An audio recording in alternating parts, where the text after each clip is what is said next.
Hello everyone and welcome back to another episode of the Empire Play Reacts. Give our live reactions and our highest stakes ladies out there. This time around we are looking into a behind the scenes look into the making of Moon Knight's armor design. Let's get into this and see what it's all about.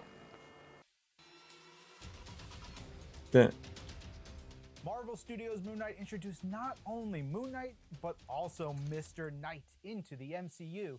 So, He has a name? I thought it was just Moon Knight in general. Ryan Meinerding and Rodney Fuentebella. Good to see you guys.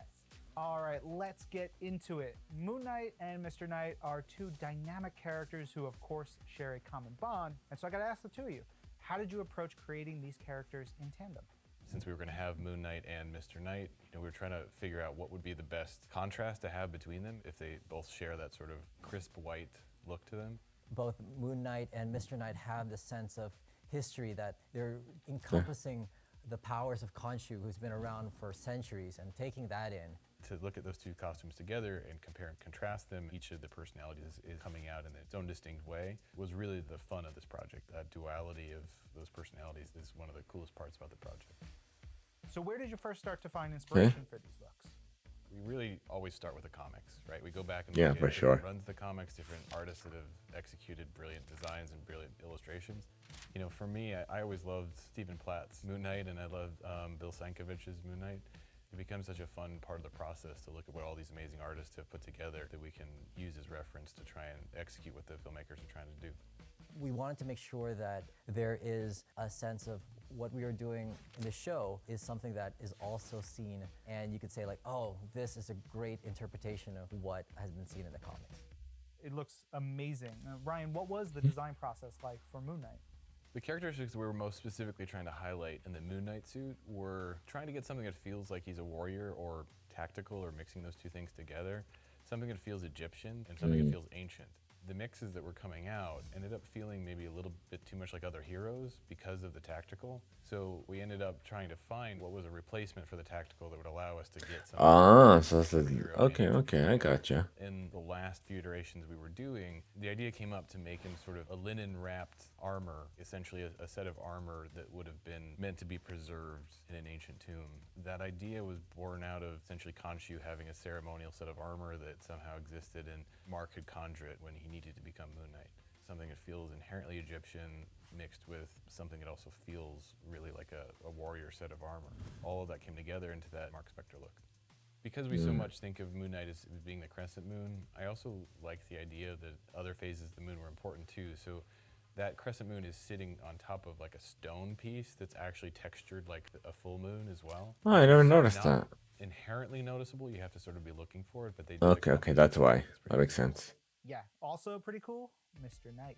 Rodney, could you please walk us through the Mr. Knight design? So Mr. Knight is what Steven thinks, okay, I'll just create a suit for myself.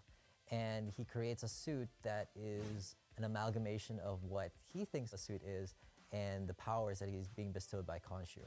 We took a lot of the inspiration from Egyptian artifacts and putting that into the textures and the details of the lapel.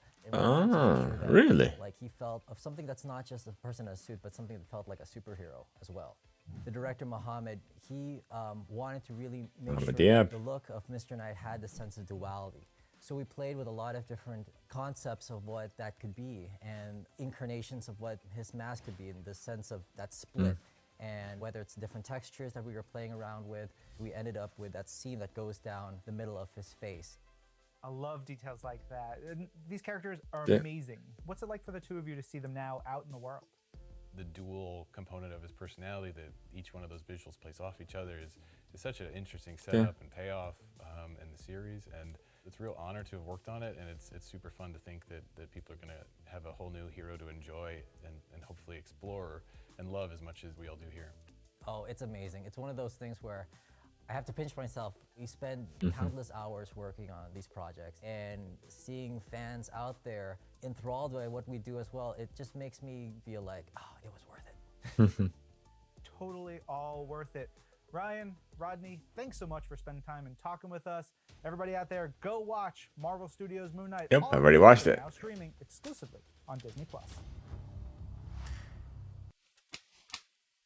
And also, be sure, if you guys are interested, be sure to check out our review casts for episodes 1 through 6 of Moon Knight as well. It's available now on our YouTube channel at youtube.com/THEIMPACTPLAY. And going to our reacts folder as well. But nonetheless, if you guys did enjoy that, let us know in the comment section down below. And then if you guys did, hit that thumbs up. Want to see more, definitely hit that subscribe. And we'll see you all on the next one.